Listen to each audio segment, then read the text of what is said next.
ত্রিভুজ। ত্রিভুজ কাকে বলে? ত্রিভুজ হলো তিনটি বাহু দ্বারা সীমাবদ্ধ ক্ষেত্রফলকে ত্রিভুজ বলে। যেমন এখানে এ বি সি একটি ত্রিভুজ।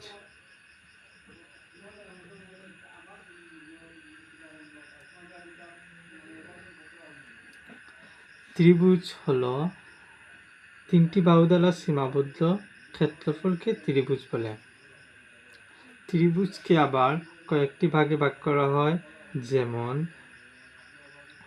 ত্রিভুজটির যদি সব কয়টি বাহু সমান হয় তবে সেই ত্রিভুজকে সমবাহু ত্রিভুজ বলে। যদি ত্রিভুজটির সব বাহু সমান হয় তবে সেই ত্রিভুজকে সমবাহু ত্রিভুজ বলে। যদি ত্রিভুজটির দুটি বাহু সমান হয় তবে সেই ত্রিভুজকে সমদ্বিবাহু ত্রিভুজ বলে।